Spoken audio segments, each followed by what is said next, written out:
Hey Chris, it's Teaching Tuesday. That means I get to teach you shit while you sleep late. I'm probably gonna be gone to work before you wake up. Thank you so much. Okay, so a couple weeks ago you were asking me about these. I've some of these taped to my computer, and this one is about the months. I was curious about why the months were called what they were because, with my classical background, meager though it is, it seemed obvious that September, October, November, December, were numbers.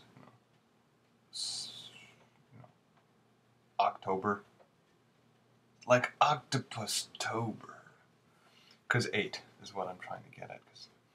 8. Although they did find, I think it was a septopus, a 7 tentacle.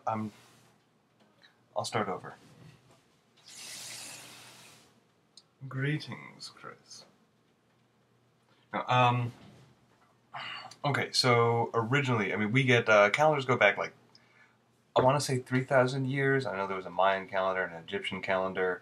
Calendars go back quite a ways, and they're basically, they were basically lunar because that's the most regular thing you could depend on. Sun goes up, comes down, but it doesn't seem to cycle as far as we know. It's just a big ball of fire in the sky.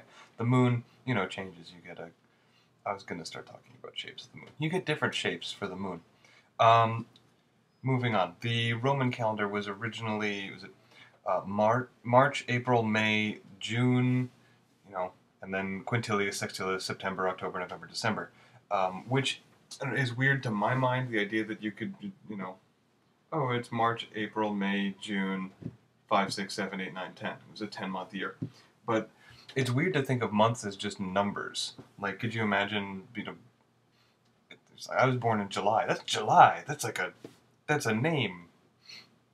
Could you imagine, being born in 5. I was born in 5.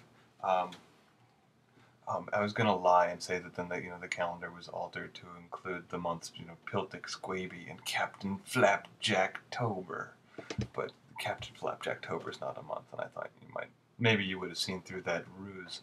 Anyway, Emperor Numa Pompilius adjusted the calendar. So Numa did it, and then somebody else. Who did it?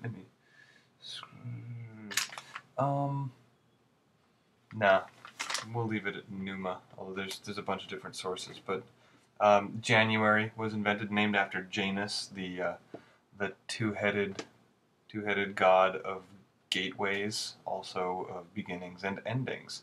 And February was added as the last month of the year, and it was named for Februalia, the festival of purification. And then I think it was a 23-day month, and then they had 5 extra days, so they could add some extra February later in the year if they needed to space it out to keep the lunar calendar even, which is how it transitioned to being the second month. March was named after Mars, god of war, and that was the first month. April is from the verb aperire, to open, because that's when the flowers open. May is Maya, the fertility goddess, because May is all about fucking. June for Juno. July was originally Quintilis. It was renamed in 44 BCE for Julius Caesar. And then August was originally Sextilis, and it was renamed for Augustus Caesar in 8 BCE. And September remains just 7. September, October, November, December remain just 7, 8, 9, 10. And that's the end of my show.